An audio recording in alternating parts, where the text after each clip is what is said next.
Awesome. Thank you, Nelson. You know, I would like to just have that playing like endlessly so that I could just keep remembering, you know, to keep remembering that I am whole, complete, and perfect just the way I am, and so is everybody else. Wow.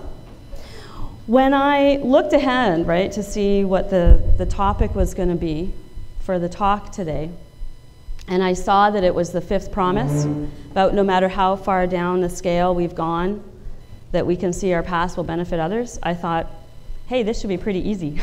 Because Lord knows I've gone way down the scale, so there should be like benefit all around, right? More than enough to go around. And then what actually happened was that my past came up and like smacked me in the face. And it kind of gave me a couple of digs and a little kick while it was going by too, really.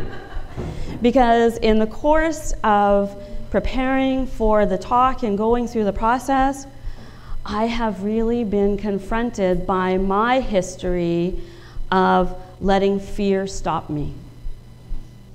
I have done that so many times in my life, and I found those same thoughts, you know, those places where I have gotten stuck. There they were in full force, rearing their head and screaming at me. You know, things like, I can't do it, I don't have what I need, I don't have who I need to be able to do it. I start thinking of all the reasons that I shouldn't have agreed to do the talk in the first place, and all the things that I could have been doing if I hadn't agreed to do the talk. And you know, all of those thoughts, that continuous stream and letting it go like that, it all leads to feeling the same way every time. It leads to feeling scared and anxious and small, and usually paralyzed. You know, that's where it goes almost every time. So this time, I saw it, it was happening, I was in the midst of it, and I found a way to do something different. I stopped, but I stopped to listen. I stopped to just be present to what was going on inside of me, what I was thinking, what I was feeling, without trying to change it, without trying to fix it or make it go away. And that every single time that I did that, I felt calm. You know, I could accept what was going on in me. I regrouped. I found out that there was some place to drop into that was deeper than that, and I carried on. And I carried on all the way up to the front of the room.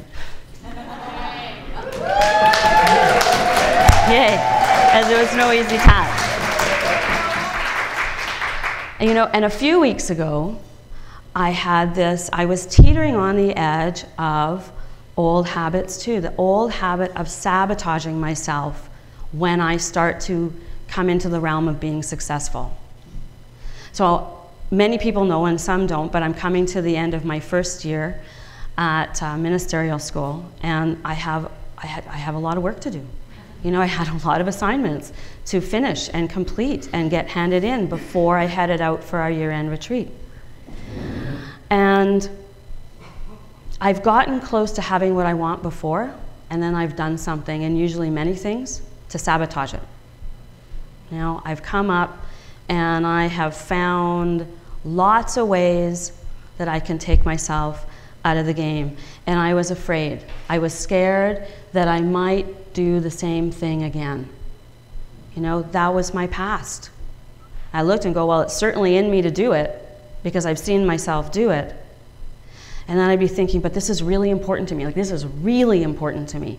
And I don't want to do that this time.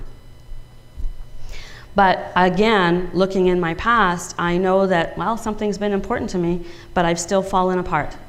You know, I've still collapsed into it and not gone ahead. And so I shared that in our Tuesday night class and shared what was going on. And David said, well, you know what? It's going to get a lot harder when you're a minister. You know, this is easy.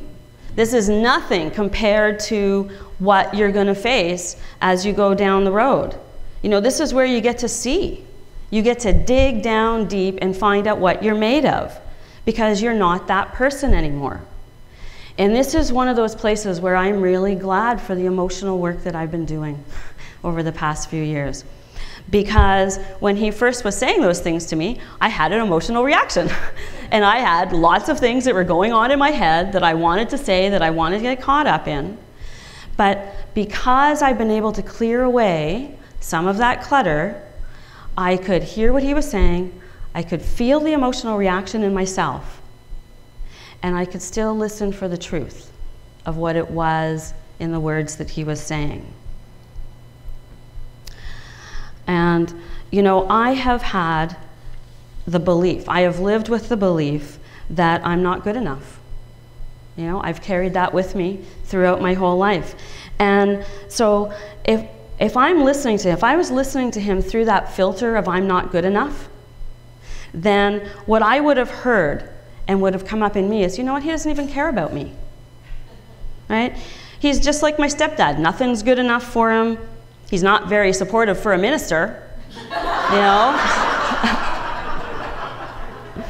And here is more proof that I'm not good enough. But when I could listen to him, not through that filter, not through the filter of I'm good enough, and I could just hear what he was really saying to me, then what I heard is, you know what, he loves me. He wants me to succeed, and he's showing me how to do it. He's seeing me bigger than I can see myself right now. He's giving me the opportunity to grow into the person that I really want to be. And when I'm not listening to him through the filter of I'm not good enough, then what also became possible is that I didn't need his approval. So therefore, what I could do is I could actually just learn. I wasn't needing anything else from him. Yeah, all right is right, because that's huge for me. My whole life has been defined by needing to have validation from other people, needing that approval to know that it's okay that I'm actually here. So it is huge. Yeah, I know I'm not alone. That's really good. I like that. And the cool thing is, here's what was so important. It wasn't David who needed to change. David didn't need to say something different or do something different. It was me. The change needed to come from within me. And so I want to show you a picture. This is a picture of me when I was 6 weeks old, right? And this is my christening, the day that I was christened. And here's the thing about this picture. It's also the day that my dad left, right? And so, you know what I've learned recently is that in every relationship I've been, in all the ways that I've been showing up in my life, this is how I've been showing up. I've been that 6-week-old baby whose dad just left, whose mom is crushed, and who's all alone. So I've been walking around the world like this to everybody going, are you my dad? Will you love me? Will you take care of me? Am I okay? Will you please come and protect me and make me safe? That's how I've been showing up time and time again. And so it's with this picture and this baby inside of me. This is what my focus has been for the last 25 weeks that we've been doing our Healing the Inner Child class. So that I have had this picture on my altar and I've been looking at it every day and talking to her, me. And visualizing in my meditation, I see myself go to her and pick her up out of that carriage and put my arms around her and hold her and tell her, you know what, I love you. I'm here. You're not alone. And you're never, ever going to be alone again. And as a result, I'm feeling stronger and more whole within myself. And I have had really major movement in the relationship with my dad, because I actually found my dad again just over 10 years ago, but it's been really hard. You know what, I haven't wanted to be very present or engaged in that relationship. We have found each other, but I've held him at arm's length like this because I couldn't and didn't want to let him in. You know, And I had really major healing in our last 5 days. Yes, I did. With my dad, and that getting whatever it was that I really needed. It didn't matter that it wasn't from my real dad, my actual dad, but I had a huge, huge healing. And I have felt more peaceful and more acceptance in our relationship since then than in all of the 10 years that we've found since we've been together again. And what's happened is that I've been able to let go of the illusion that I've had around my dad in our relationship and just accept the reality of what our relationship is and what it isn't. And that has been awesome. I've actually reached out to my dad 2 times in these past 2 weeks. And you know what? That's more than I've reached out to him in the 10 years since we've been back in relationship again. I can feel it. And that healing around my dad has had a direct impact on my marriage. You know? Yeah. See, my dad left me when I was a baby, and I was absolutely convinced. You know, I carried that abandonment, that fear around me all the time. So I was absolutely convinced, even though it was a subconscious level, that my husband would leave me too, because that's what dads and husbands do. They leave. And so I couldn't trust him. I wouldn't trust him. And even when he said, "I love you," I looked for all the things that he said and did that proved that he didn't love me. I was scared to trust. I was scared of being hurt the way that I was hurt by my dad. And it was killing our marriage. Because in that space, Dre, that's my husband in the back there, he doesn't stand a chance. There is nothing that he can say and do that would make a difference. So as I stop projecting my father onto my husband, then there's been room for miracles to happen.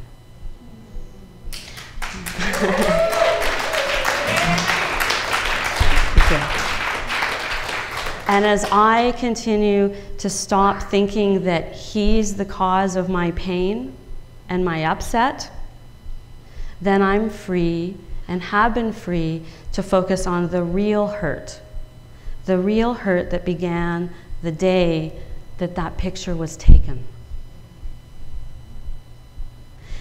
And this is the process of what it is to use our past and to share, you know, to really be there and share what it is that has been there for us, what we do, and where we can go with it.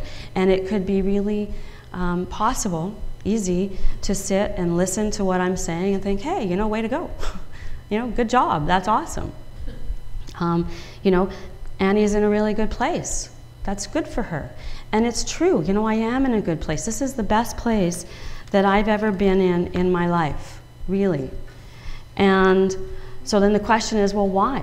Why am I here in this place? Am I lucky? You know? Is it a coincidence? Is it just a numbers game? Because if you live long enough, eventually you're bound to improve. You know? Like, I'm really clear that it's because of all the personal work that I've done over the past 3 years, in particular at CIL. See, there isn't anything that's been offered through our center that I haven't taken. You know, I've participated in over 100 weeks of classwork. I've been in 11 Free the Hearts, 4 or 5 days, and some other one-off workshops that we've done.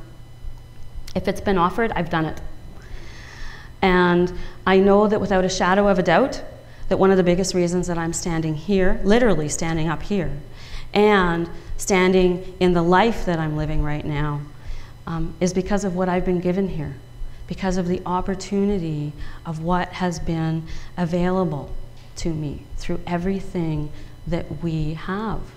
And the other reason is because I accepted it, because I was willing to use it, to use it for all it's worth, you know, and really use what's available to me. And I have committed to doing my work.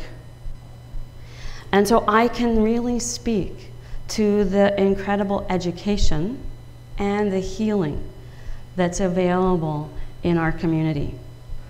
If you're in pain, if you're suffering, if you're depressed, if you're having financial troubles, if you're having relationship difficulties, if you lack any sense of purpose, and you want to change that, then you are completely in the right place. You are in the right place. And the flip side is also true. That's the awesome thing.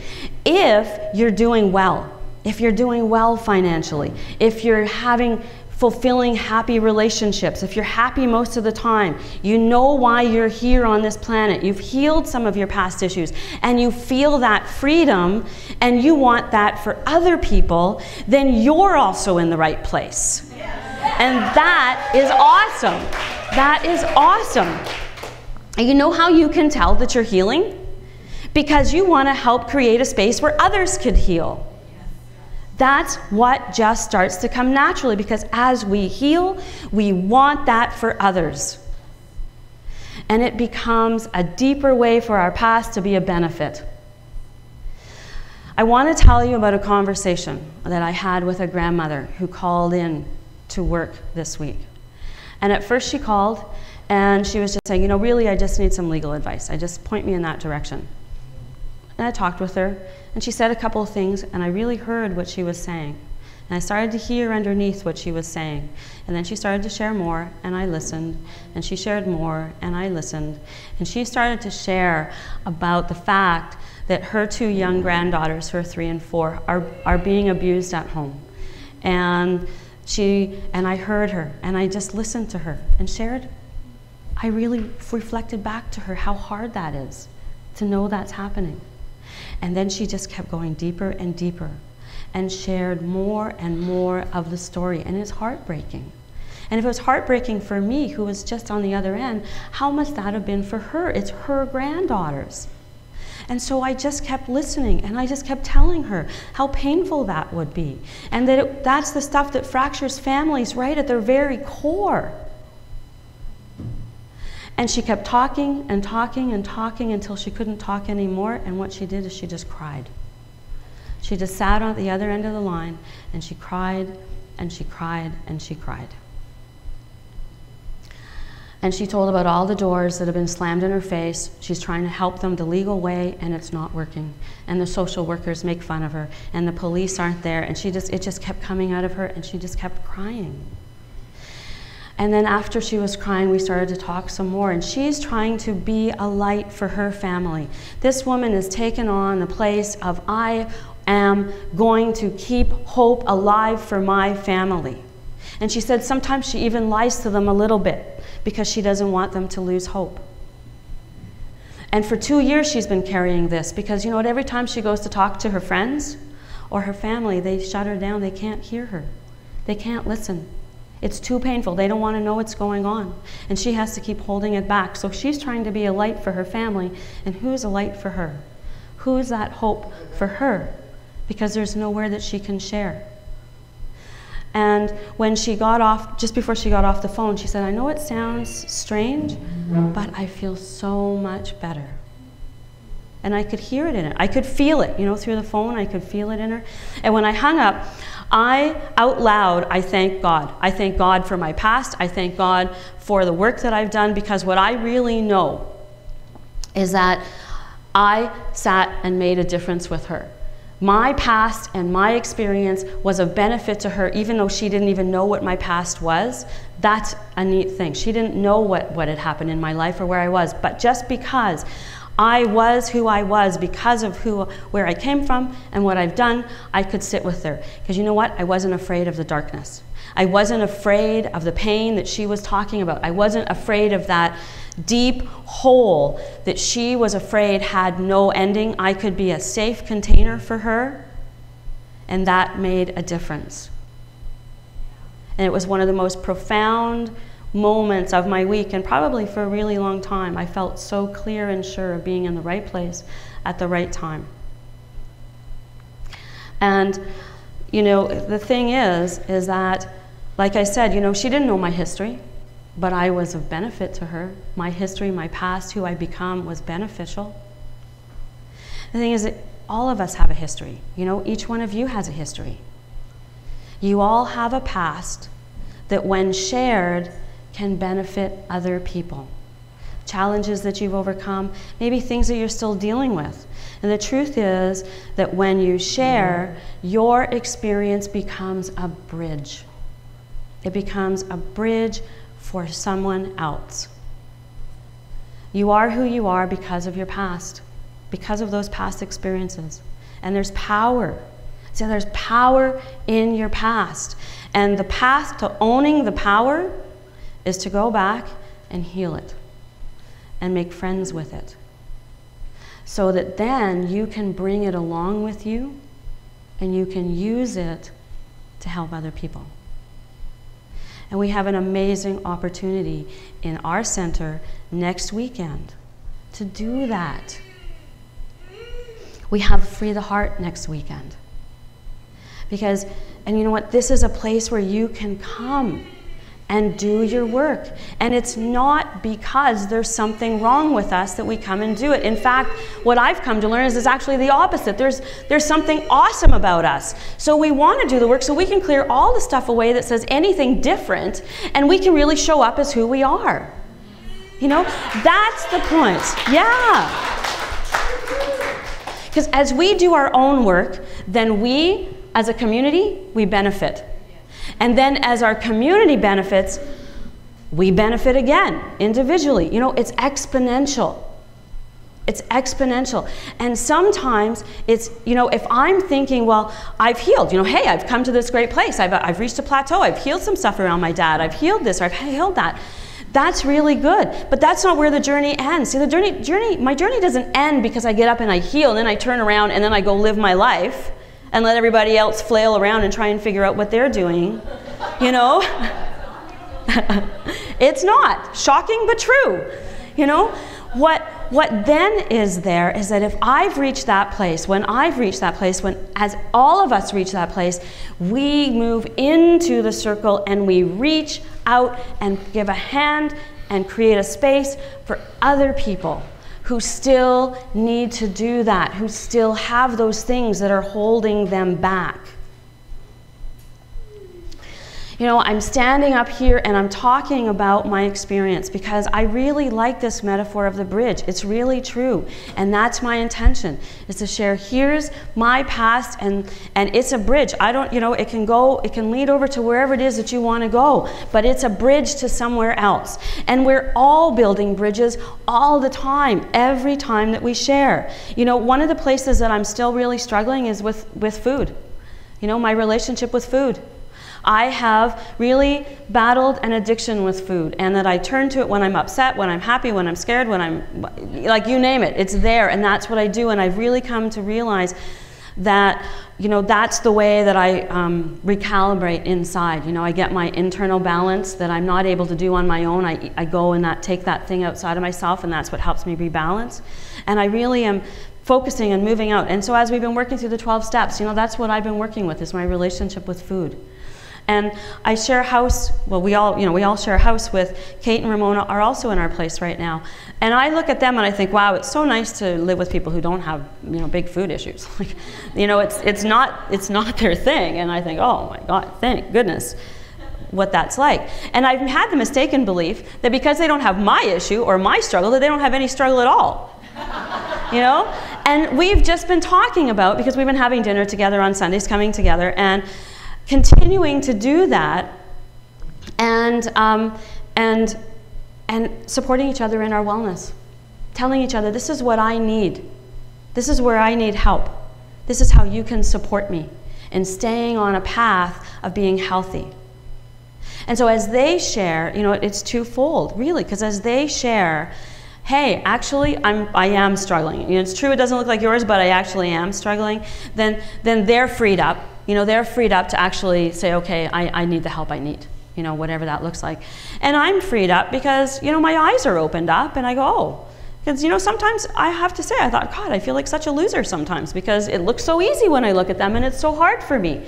But, you know, it frees me up to like let go of the judgments I have about myself and just feel the compassion, reach out and work together.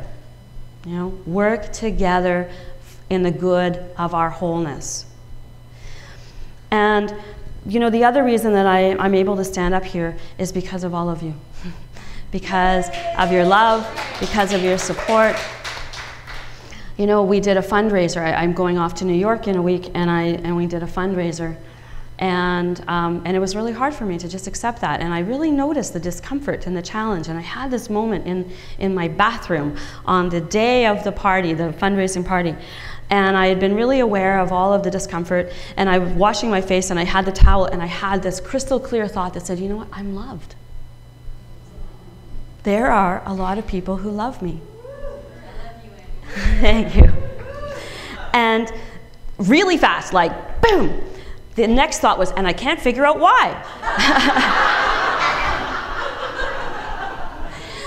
But then, you know, it's like, okay, just hear it. Not have to react, not have to go like, oh yeah, because I'm so unlovable. You know, just hear it. Just be present to it. And as I turned and looked in the mirror, I then had the thought equally as quickly, well, why wouldn't they? You know, why wouldn't I be loved? Why wouldn't any of us be loved? Like, really? Why wouldn't any of us be loved? And, nope, now I just have to find my place. And so that's what's become available to me in our community, through each other, through the work. That's what's become available. You know, I am loved. The first part of my life showed me the complete opposite. But not anymore. Not anymore. Is that true? And that's what's available to each of you. You know, each of you. What you have in front of you, what you have around you, and what you have in you is the possibility of a new story. A story where you are completely loved and accepted for who you are. You know, this is the family I always wanted. This is the family I have always wanted. You know, it's people who love and accept me exactly the way I am, who see me bigger and better than I can see myself at any given moment, who want me to succeed and help me do it. And the best part, it's not just about me. It's not. You see, that's what is available to all of us. You know, we can give that to each other. That's what we have available to us. And I'm leaving for New York next Monday morning. I'm flying down for my year-end intensive, the retreat. And I'm really proud of myself. I've worked hard. You know, I've worked hard to get to this point. And what I absolutely know for sure is that I couldn't have done it without each of you. I couldn't have done it without you. And my success is our success, right?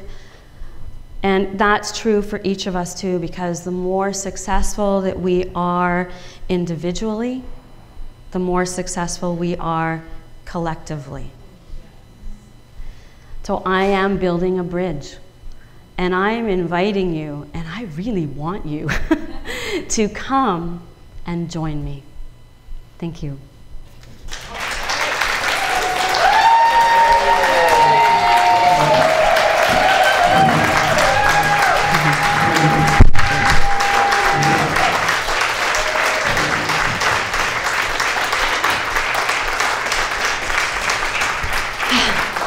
Thank you. And on that note of love and acceptance and joy and celebration, let's turn within, because knowing that is the presence and existence of God right there, baby. That is God at its finest. And it's everywhere. It is here all the time, in all things, in all ways, and it is through every single person in this community. It moves through us in ways that we see, in ways that we don't even know. And I give thanks. I know that this is an awesome community, and that God is showing itself in healing, that God is really showing itself in its love and its healing energy through each one of us all the time. And the more that we open up to it, the more that we can be there for ourselves and each other. And that this is a safe and loving environment where God can do God's work and we can do our work. That there are so many bridges, there is so much joy, there is so much love, because there is so much life to live. And collectively we come together and we do everything it is that we need to do to remove the blocks and the barriers and the obstacles, those things that would stand in the way of us living fully, completely, and joyfully in our authentic self. That we know that that is the person that we can bring to the world and to each other and feel it, love it, and live it.